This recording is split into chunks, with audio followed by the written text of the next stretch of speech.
10 tips to be better at listening. Being a good listener is one of the most important skills you can master if you want to advance your career and build meaningful relationships. When you really listen, you demonstrate your interest in what is being said and you show your respect for the individual saying it. Listening is a magnetic force that draws people to us. Have you ever talked to someone and noticed he or she wasn't really listening to you? How did it make you feel?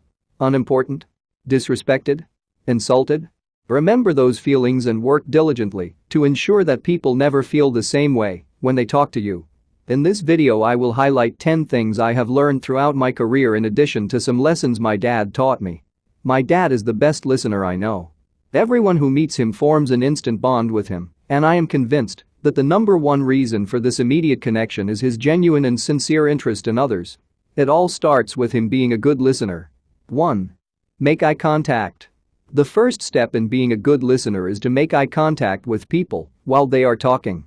Good eye contact demonstrates genuine interest in the person and the conversation. 2. Be present. I must admit I have been accused at times by my wife of not being present when she is talking, even though I am looking into her eyes. These are times when my mind is thinking about something other than what she is talking about. I can only assume others have noticed, but perhaps at the risk of offending me, they have not said anything. The key here is to be aware that people do notice if we are not really listening. And so we must focus on the discussion and not allow our minds to wander. 3. Give no sign you are ready to respond. When you are listening, don't give any clues that you are ready to respond. Don't point your finger and don't open your mouth. When I talk to people and I see that they are waiting on pins and needles to respond, I know they are no longer listening because they are more concerned with how they are going to respond than with listening to what I have to say. 4. Wait 2 seconds to respond. During a conversation, wait 2 seconds after the person finishes speaking to make sure they have finished their thought. This is especially important when talking on the phone because you can't see their facial expression. Oftentimes they are just pausing to gather their thoughts and are not really finished speaking. If you find yourself talking at the same time someone else is talking, then use that opportunity to remind yourself of the pause 2 seconds rule. 5. Let them go first. If you start talking at the same time someone else is trying to finish their thought, stop and say, "I'm sorry, please continue," and let them finish before responding. Even if what you have to say is important or it's an answer to the question they raised, show them your respect by letting them finish. I certainly notice when people allow me to complete my sentences without over-talking or interrupting. Do you? 6. Care about what's being said. This is where my dad stands out from most people. When he listens, he really cares about what is being said, even if it's a subject that doesn't interest him. He tells me that this is his way of showing people that what they say is important and that they are valuable individuals. 7. Listen for the message within the message.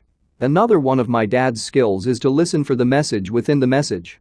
By listening intently, he is able to grasp the topic and move more effectively into the conversation. He says that most people are looking for encouragement, answers or insights to the subjects they discuss. By listening in this manner, he is able to connect more effectively. 8. Don't change the subject. When you are engaged in a conversation, don't change the subject unless the discussion is finished. I observe people who do this all the time in small group settings, business meetings and social encounters. If you change the subject of a discussion prematurely, you demonstrate a lack of interest in the discussion and indicate that what you have to say is more important. 9. Respond by asking questions. When you ask people questions during a conversation, you show a sincere interest in the topic. My dad says that most people operate at the feeling level rather than the thinking level, even if they are good thinkers. I agree. My dad's favorite question is to ask how they feel about the subject they have raised. 10. Don't start a side conversation. When part of a group conversation, never start a side conversation, even if the person talking is not making eye contact with you. Yes, they should be including you in the conversation by sharing eye contact equally with each person in the group, but don't allow their mistake to prevent you from being a good listener. Like many of the other thoughts I have shared with you, instinctively I know the right thing to do. But doing it consistently is the hard part. Being a good listener requires an intentional effort and above all, a sincere interest in other people. It is a skill worthy of mastering. I am committed to working on being a better listener. Will you commit to showing you care about people by incorporating these 10 tips into your daily routine?